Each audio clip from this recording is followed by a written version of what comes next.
Hey everybody, welcome to Permadeath Weekly for the week of July 15th. I am your host, Bill Conway. The track of the week is the zone theme for Arang. I hope that's how you say it. They probably say it in a cutscene, but I haven't gotten that far yet. Or maybe I have, and I just totally went in one ear out the other. From the Final Fantasy XIV expansion pack, Shadowbringers, which so far is absolutely beautiful. And once again, that game's music just continues to be some of the most just knockout fucking kiss my booty, we're better than you music in any MMO. It's just an amazing thing to behold every expansion. The themes that they nail down, you know, with their new environments and their new story, and just the vibes that they just dish out, is unmatched. Truly unmatched, you know, and I hate doing that, saying that kind of stuff, you know, because I think Blizzard's really great at building their zones and building their environments, but, you know, there's just, I don't know, man, every Final Fantasy XIV expansion, like, just brings the heat in that department, you know,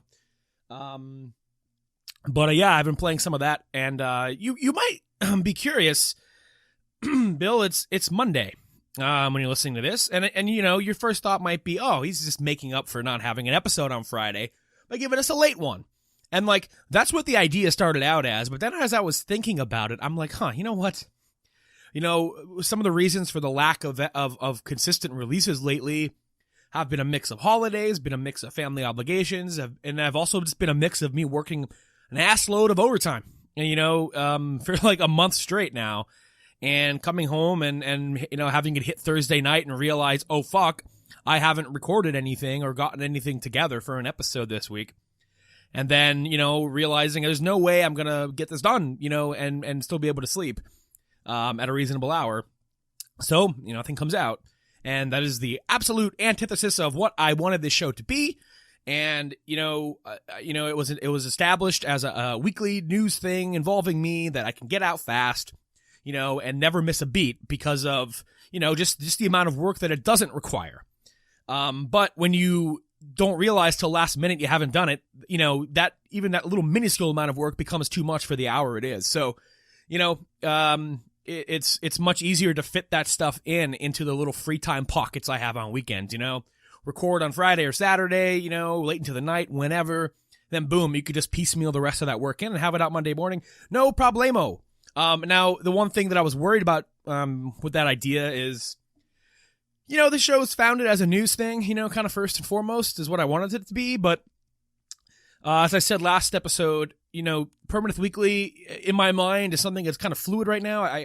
It's changing and evolving in my mind week to week as to what I want the show itself to be and represent. And whether that, you know, is news focused or whether it's mostly just a platform for me to get out there and talk to you all about video games, video game related topics, you know, answer questions, do whatever, you know, just have an outlet for my stupid ideas. I think that's where we are headed, you know, rounding up news stories every week and then just kind of realizing that a lot of this shit just, it's worth discussing, but I am not an authority figure on these matters. And by the time my takes come around, even on Fridays, it's already ran through the news cycle and been discussed so much. It's not that I'm going to abandon news topics. It's just in terms of, oh, what do you come to Permadeath Weekly for?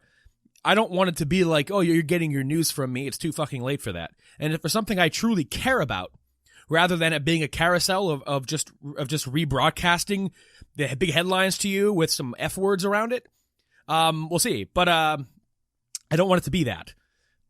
So this week's episode, we'll get to one story in the news, but it's mostly going to be me digging through my question backlog here because I've let that pile up too much, by missing episodes and even just sometimes forgetting there's questions sitting around. Because right now, if you're listening and you've never asked a question, we have multiple outlets for you to do this. You can email us at permadeathpodcast@gmail.com. You could tweet us at permapodcast. You can leave comments in the comment section under whatever the most recent episode is and indicate that it's, for a future episode. You can go into our Discord. Links to that are in the YouTube description down below. If you're not listening on YouTube, you can find us on Twitter and, tweet me, whatever. We have links to the Discord floating around in different places. We have an entire channel in there dedicated to podcast questions. And again, indicate whether it's for weekly or for Permadeath main. And, tag whoever you need to tag in the post and they'll get to it. Yeah. And, I have let some of those build up. It's not as, severe as it sounds, but, it's stuff I should have answered by now. So we're going to do that today. But before I do that, I wanted to talk about, I am fascinated. I really let myself, fall under the spell of, this auto chess shit that's out there now, which has been around a while as a Dota 2 mod. I let myself kind of get swept, away by, first Dota Underlords, which I'm loving. I'm really enjoying this game. And also Teamfight Tactics, which initially I was a little lukewarm on because I wasn't a big fan of the item system in Teamfight Tactics. I just didn't like the whole combination factor. But once you have a cheat sheet in front of you and, they're doing some changes in an upcoming patch that's making you recognizing what different item combinations make, it's making it easier for you to recognize that stuff in game. Which, I watched a video on the patch and I think it looks great. But, I wanted to really spend more time with both of these games because initially the first one that really hooked me was Underlords. And like I said, I was lukewarm on tactics. The UI information, there isn't a lot there, which they're fixing this week. And I just really liked the way Underlords did their shit. I thought Underlords' visual, just the way they relay information to you visually, I thought was more clean and more sophisticated. And I liked the guaranteed item system, after certain rounds. It just felt a little bit more easy to plan. But the more I spent with the genre, I'm like, you know what? I mean, this stuff's still in its infancy. I really should, because I'm so interested in it. If it was something where I was just passively interested and I'm like, whatever, okay, Underlords is fine, whatever, I'm never going to play these again. But it's something that over the last few days, I've gotten that taste, man, of just winning games in both Teamfight Tactics and Underlords that I'm like, I need to, if I'm going to learn this genre, if I'm going to be, trying to, understand what's happening here, I really wanted to give both games a fair shake, spend more than one match on whatever one it is.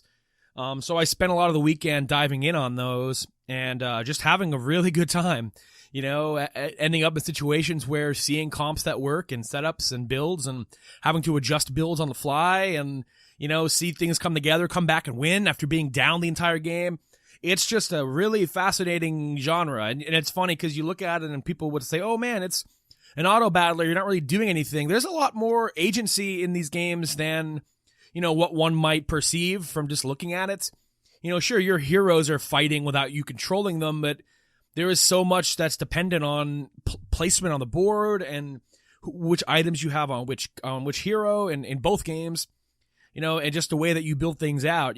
Those heroes fight based on what you're placing out there. So, it's a really neat game, but I think what's so attractive about it is like I just said, the game has a lot more agency than you expect, but you can, multitask while playing this game, these games. You could watch something, and I love that. I'm always looking for games that allow me to do that. I'm always watching streams or watching YouTube or watching stuff. I'm always consuming like 8,000 things at once. And these games are just so perfect for that, man. It's really lovely. I really enjoy it. But I'm just having a blast with both of them. There are things about both of them that I don't like. I think Dota Underlords matches can be a little bit shorter. I won a Teamfight Tactics match, and the full match length was like 33 minutes.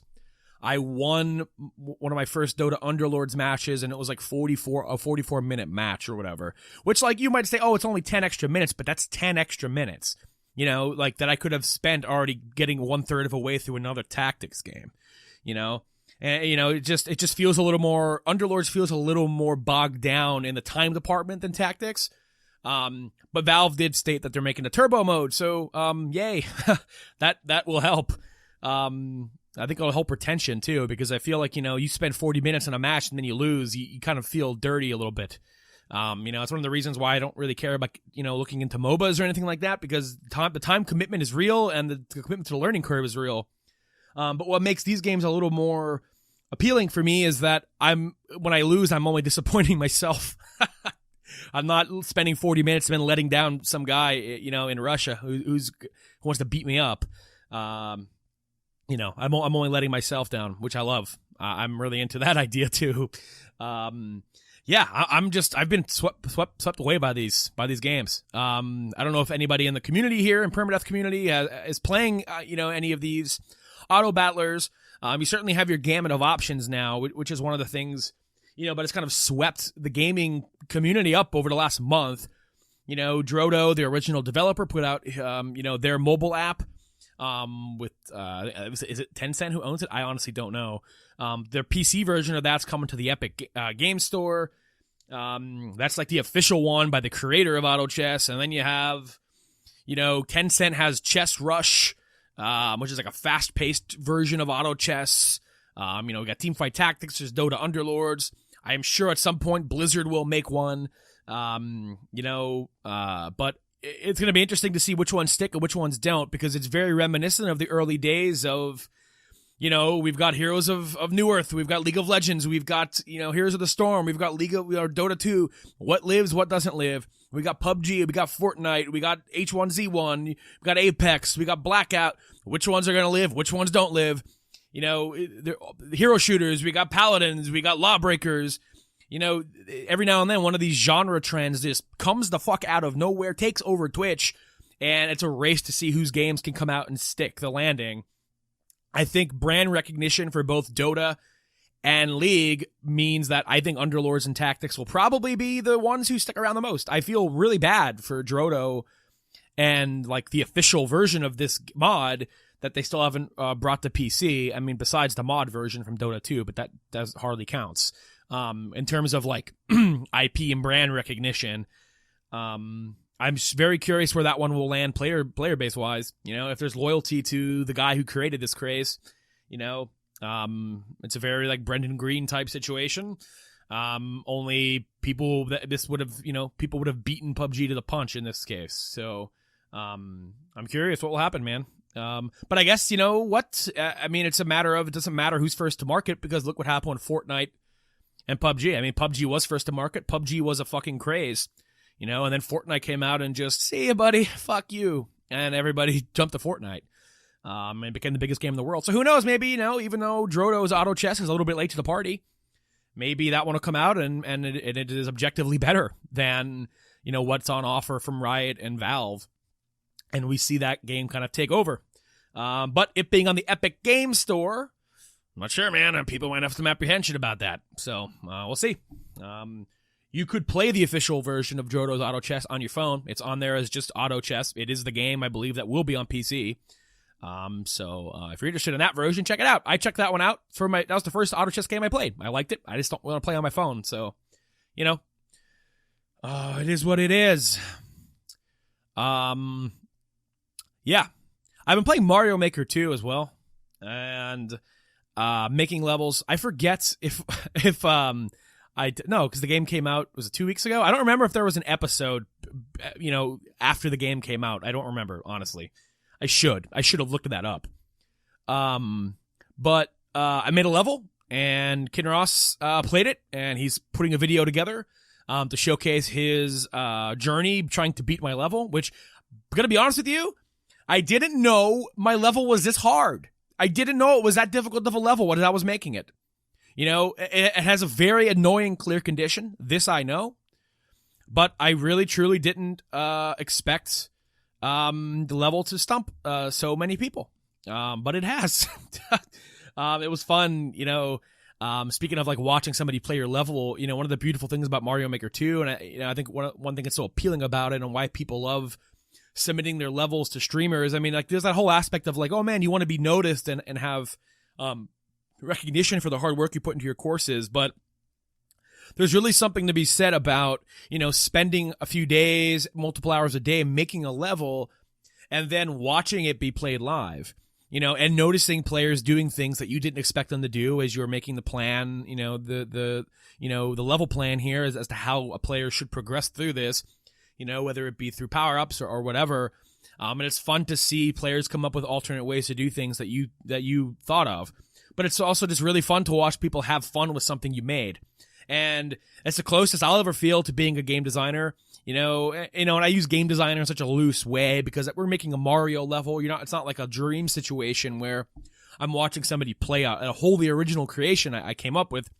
But, level design is such a big part of game design, and watching somebody, curiously poke around and have fun with a level you made, is endlessly rewarding. It's really something that is worth the price of admission if you can get that experience.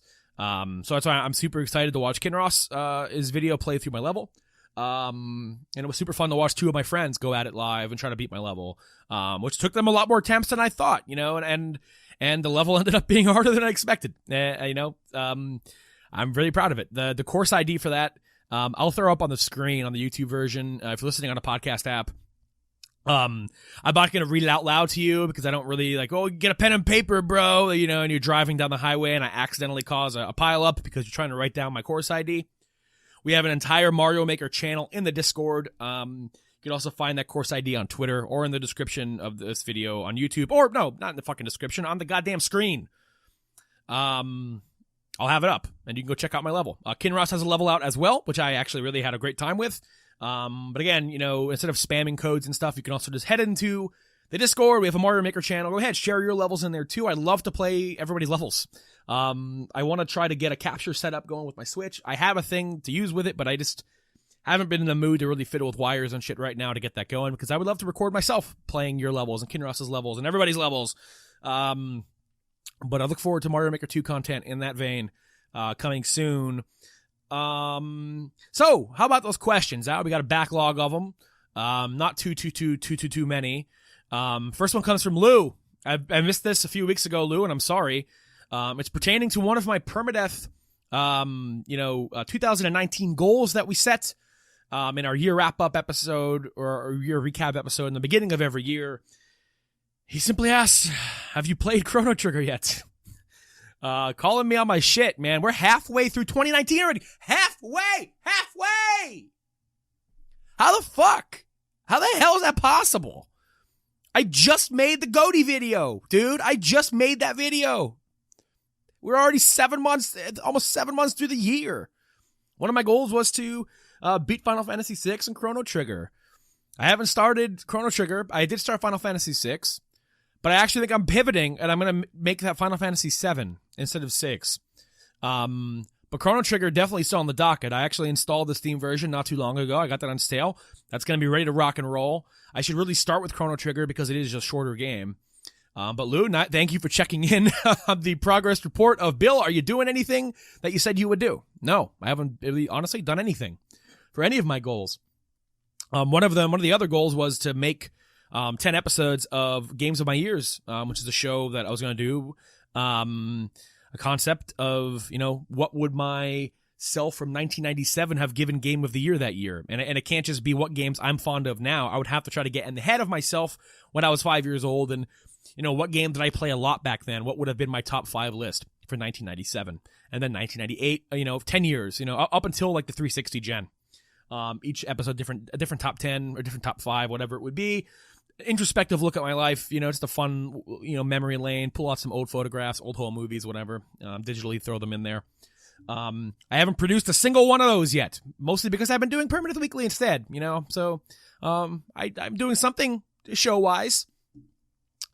Next question comes from Bill, not me, one of the listeners of the show, good friend of mine. He asks on Twitter, what was the first game you painstakingly saved up your own money for as a kid, due to whether, no Christmases or no birthdays nearby? For me, that would be like middle of the summer. There's no way. My birthday's over and Christmas is far away. And then he follows up with, were you happy or disappointed with it? The one I vividly remember the most was Threads of Fate. But, it's funny. That's the first game I've ever saved up my money, because the game was it was $50. And it's one of those things where, as that was in the third grade. After a while, third grade prior, third grade and between kindergarten and third grade, I never really did a lot of shopping in the game aisle myself. So in terms of like game pricing, coming up and growing up, 5-6 years old, I have no concept of how much this shit costs. And I never knew, games are $50, $60. So, in third grade, I had rented, my cousin Vin and I, we saw a review for Threads of Fate on Tech TV. I believe it was X-Play. I don't really remember. But I remember we were at our grandparents' house and we put that on. It's like, oh man, video games on TV. And they reviewed Threads of Fate, and I looked at Vin and I'm like, dude, we got to rent this game. And I was sleeping over his house that night, and we rented this game. And we were loving it. I mean, obviously he rented it, not I. So when I went home, I was not able to continue playing this game. So I asked my parents, can you guys buy me this game? It was a situation where it's like, what? No, this time, why don't you save up and try to buy it? It took me a long time. I don't remember where the money was really coming from. In third grade, I don't have a job, obviously. And, my birthday, I don't know if it was close. I really don't know where the money was really funneling in from. Because we never really did the whole allowance thing, really, it was kind of just, you get piecemeal money here and there from cards, and you just kind of let it stack up. I never cut lawns or anything like that. But it took me a while, but I saved up the $50 and bought Threads of Fate. And that game became one of the games that I have beaten the most times in my life. I must have played through that game 20 times. I absolutely adore Threads of Fate as one of the most underrated action RPGs from the PlayStation 1 era. Some of the best music. I used Threads of Fate as a weekly track earlier in Weekly's run. I forget what week that was exactly, but the music in that game is it's such a nostalgic thing to listen to for me. The amount of time I spent on this game. It's 2 playable characters, Mint and Rue. And actually, as I'm recording this, the game came out 19 years ago in North America. Yeah, Threads of Fate, man. That was the first one I ever actually went to the store, saw the price tag, and went, oof, mama. And but bought that thing because I wanted to beat it. I guess I could have just kept renting it, but it's one of those things where it's like you just want to own a game, man. I wanted to buy that damn game. Beautiful cover art and everything, yeah. So I was not disappointed by it. I guess the spirit of the question of you save up money as a kid and then you buy something and you realize it sucks. In this instance, I had already played a little bit of Threads of Fate before I had bought it. So I knew I was buying something that I liked. In terms of blind buying something because I thought it looked cool on the box, I guess this might not have been the first game that I ever set up for to buy, but just in the spirit of, hey, did I ever save up money for something? And then, kind of just, it kind of just dumped on me. As a kid, I didn't like playing Zone of the Enders, but I bought Zone of the Enders because I liked Gundam as a kid. And I'm not saying Zone of the Enders sucks, because I think if I played it as an adult, I think I would really like it. But there was something about it as a child that, as a younger me, I just wasn't into. And that was a disappointing purchase, But it's fun. It was fun buying games as a kid, or even, whether you're buying it with your own money or picking them out. For me, there was such a lack of resources in terms of what I am using to base these purchase decisions off of. My house always had subscription to 2 magazines. My brother was subscribed to Electronic Gaming Monthly, and I really liked GamePro. So we had those magazines coming in every month, and using those as a basis, to kind of pay attention, previews, reviews, whatever is showing up in that magazine. I read those religiously. and use those as a resource. But then, it's like when you're in the store and you're looking for games, it's like, what looks cool, man? What is interesting? And one of the things that I'll never forget was buying Morrowind for the first time on the Xbox, or the original Xbox. I saw a clip of it on Toonami. They reviewed it, and it was maybe like a minute and a half review on Toonami in between shows, and it sounded neat. And I didn't really know much about Elder Scrolls. I didn't really know much about the game at all. And as a kid, that's a pretty hardcore game. Yeah, Morrowind's not an easy game at all. But I bought that game and came home, and that was the most enchanted I've ever been coming home with a game that I bought. Like, that was just, I forget what grade I was in exactly, what age I was. When that game was around, I had to be in like 5th or 6th grade, probably 6th grade, because I'm remembering the friends that I used to play that game with. Used to live down the street. He would come over, and my brother would come up, and we would sit in my room, and we would take turns playing. And we had this thing called the Morrowind Club, and we each had a notebook, and we made characters. And then in this notebook, we would write entries as to what we did in the game that day as our character, and we kept a log like that. No particular reason besides it's just fun to do that. It was fun for us to hang out and swap and play each other's characters and watch each other play. It was a game that I was so fascinated with because of how open and vast it was, and I had never in my life played anything like that before. It was one of those purchases where, well, I have no fucking clue if I'm gonna like this. Fucking the disembodied female voice on Toonami said it was good. Let's see what happens, and just, yeah, it was a game where I could watch someone play it for hours and not get bored, and that's what we did, and very good memories of that. It's not often you get an experience so foreign to what you are used to or what you think is possible. And Morrowind kind of blew my doors down, and just was an absolute amazing purchase to come home with. And, it's the cool thing back then was, you buy one game and you kind of have to juice that game for as long as you can. There were no, Steam sales or anything like that to just stockpile like 16 games and then you never get to them. It was like I came home with Morrowind, and like that was it was time to play Morrowind. I didn't have a massive backlog. I didn't have 19 games to play. It was Morrowind time, and hell of a game to come home with and realize, wow, this is the value. This is the most value I've ever gotten out of a game in my life. And just in a beautiful, enchanting experience that, has never been duplicated. That wonder's never been duplicated for me 100%. People are still making games that inspire that sense of like, wow. I think No Man's Sky is a really great example of that. I think Bethesda in general with the Elder Scrolls series, always has the potential to continue to do that. But like, on an impressionable young mushy brain, hopping into Vordenfell for the first time was just, holy shit. I can go anywhere. You can kill main characters. It'll totally exterminate quest lines, but the game's boundaries did not exist. That game had nothing chaining you down, and to have an experience like that as a young kid was just wowza, man, wowza. So thanks, Bill, for your question. Comes up for Mark1246. He asks, now that a new season of anime has started, what are you watching this season, and what did you see last season? Well, Mark, my anime watching is usually in a smaller box than it used to be. Way back in the day, I would used to watch like 5 or 6 shows a season.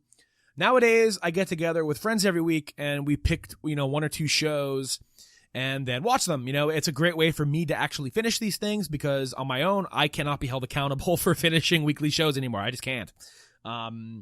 It's something that I just forget to watch over a few weeks, and then I'm like 19 episodes behind, and I never catch up.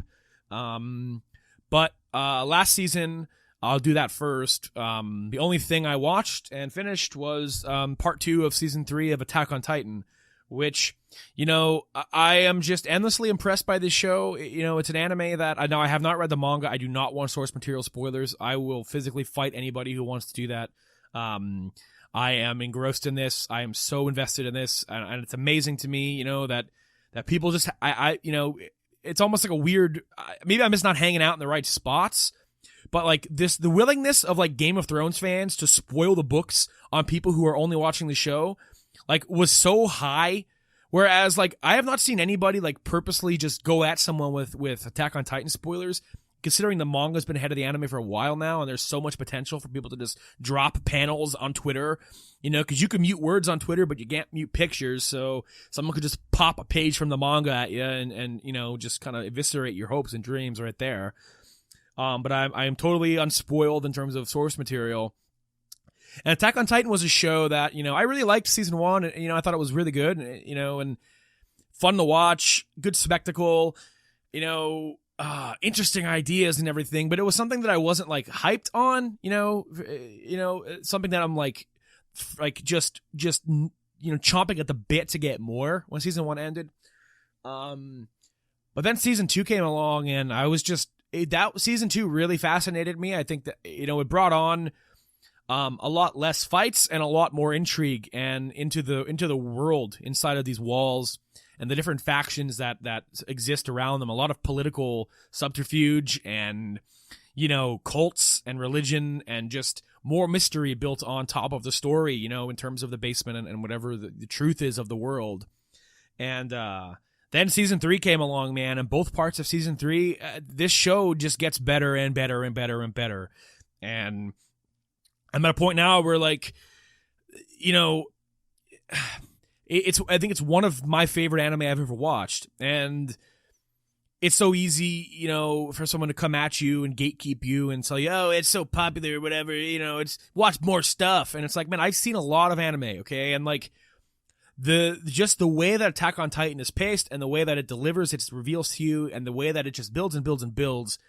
And its world was just endlessly interesting. I really think that season 3 of Attack on Titan is one of my favorite seasons of anime that I've ever watched. I think it really, really, truly lives up to its reveal. And, after Game of Thrones, and I hate to do this shit, I hate comparing shit that aren't similar in one single way. But just, after being so let down by what Game of Thrones put on the table for its final season and for its big reveals and for its, these are the payoff moments. These are the moments that, that you're cashing your checks. Attack on Titan cashed my fucking checks, man. And like, I got paid. It was just so good. I am so impressed with it. Absolutely loved it. That was all I finished last season.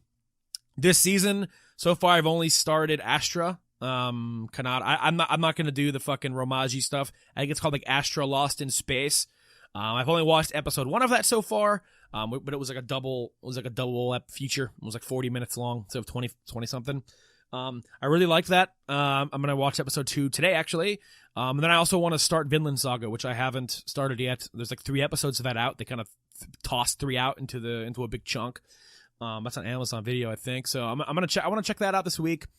See what that's all about. I love Vikings, and people have always talked highly of the manga, so I'm very curious how they're doing with the adaptation and what I'll think of it. This question is good because I would like to incorporate more anime into weekly. I haven't had an anime outlet to talk about anime stuff, since the Aniverse. And I did a few videos of my own, which, admittedly I haven't followed up and done any more by You Might Likes. So I'd love to talk about anime more, man. I'd love to, have a reason to watch more of it too, besides just that it's fun. But there's a lot I would like to get into, and watch. So yeah.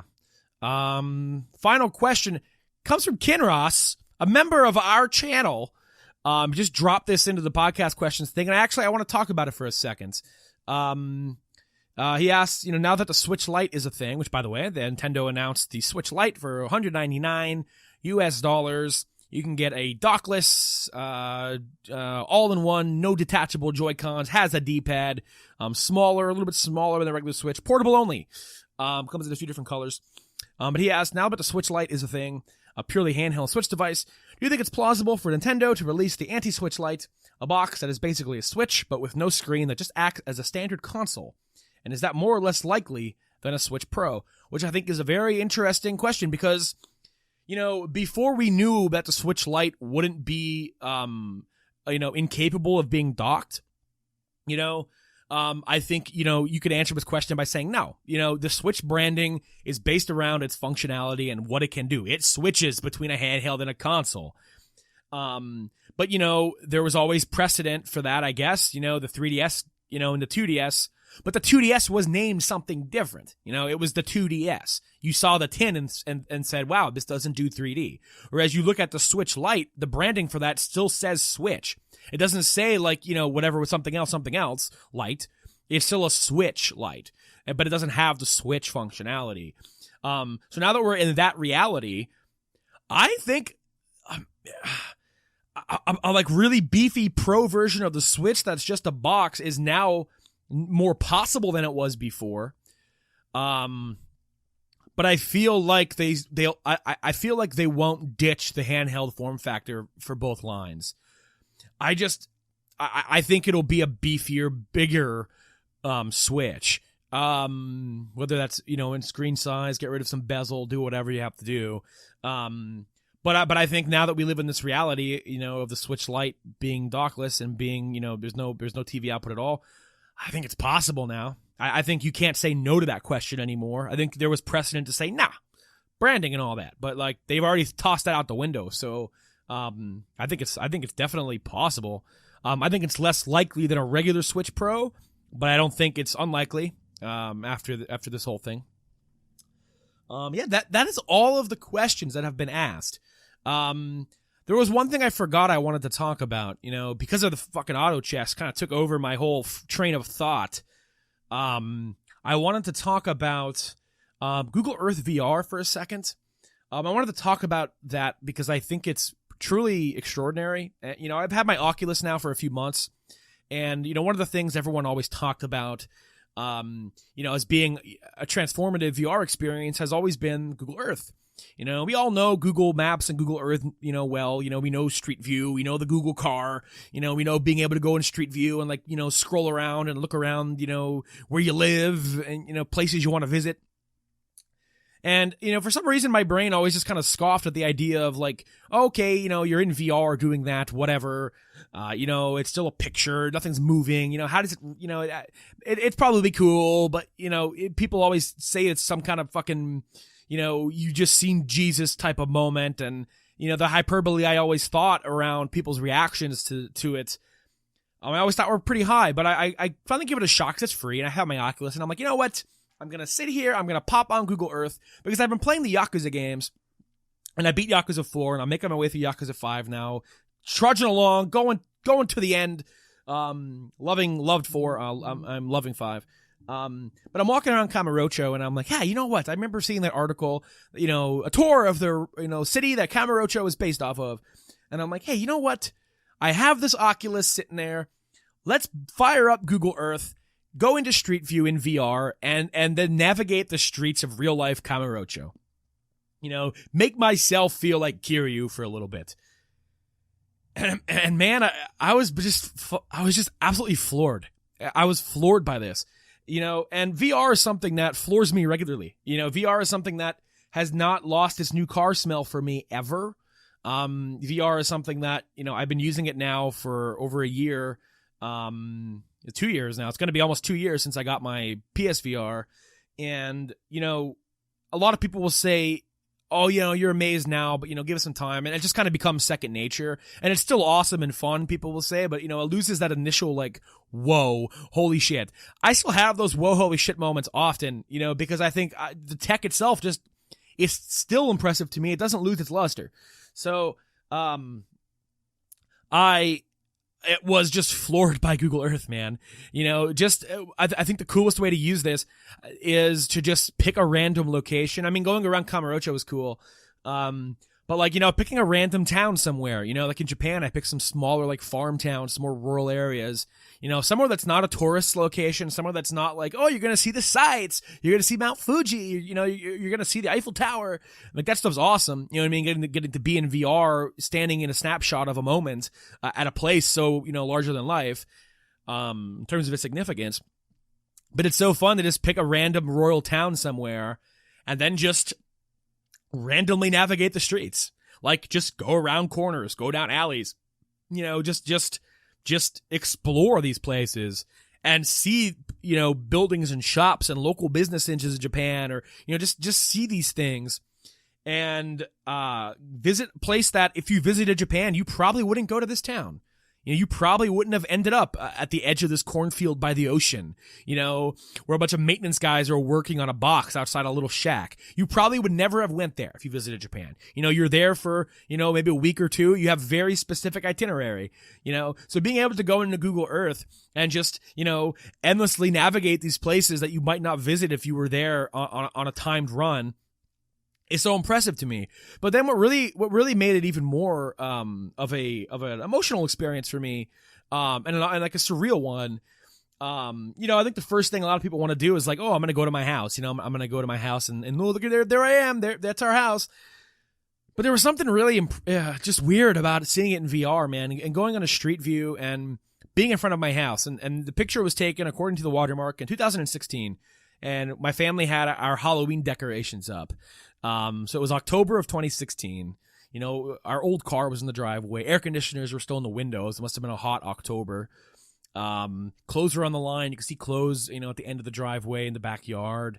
And I'm just standing there, and it's this weird moment of like, I'm standing up front of my house right now. The picture quality, by the way, in Google Earth is very good. Like it's good. It's good enough to really give you a sense of presence. It does about as good as a picture probably can do. And these pictures are only getting better as you notice the years of these watermarks getting more recent. So there I am, like standing out front of my house, me, just time traveled back to 2016, a random day in October. We're in that house doing something, man. At that moment, my mom is doing something. I'm doing something up there. We're living our lives in this snapshot of a moment. And there I am standing out front it. And it's a moment of you overthinking the significance of what you're doing, what you're experiencing in Google Earth VR. But it's a moment that you can't really have any other way. And it's so strange and just incredible. So then I had the idea of like, hey, this past November, we lost our grandfather, and he was the last living grandparent on either of my parents' sides, and I thought, you know what, since my picture was from 2016, let me see if the pictures from my grandfather's street are also from 2016, and they were. And, it's a house now that's no longer the family. It was actually just sold, and it was my mom's house as a kid growing up. That house has been a part of the family for 2 generations, of relatives. And I pretty much grew up there on holidays, hanging out with cousins and playing games. And, now anytime you drive past that house in real life, someone else is going to be in there. That house is no longer belongs to, you and your family. It no longer belongs to you. I mean, you still have the memories, right? So I wanted to check it out in VR. I wanted this, it was so surreal for me to just be outside my house and know that we're in there doing something. Let's see what year the picture was taken in of my grandfather's house. And it was 2016. And, as you navigate the street view, map, and you pull yourself up to the front of that house, and you see there are decorations out front. That he's in there doing something. My aunt's old car was there. And what I was really hoping was to sometimes people get caught on camera in these things, leaving the house or something. I was really hoping to see that because getting to stand there. And, and I explained it before talking about being outside my house. You're living right now inside of a snapshot of a moment in your life, in virtual reality, being able to look all around you and realize that, pictures are pictures. Sure, it's not moving. It's not something you could have force feedback with and touch things and, and have that full on VR experience that way. But you are right now surrounded in a moment taken, from your life. And just knowing that, and applying that line of thinking to standing in front of his place,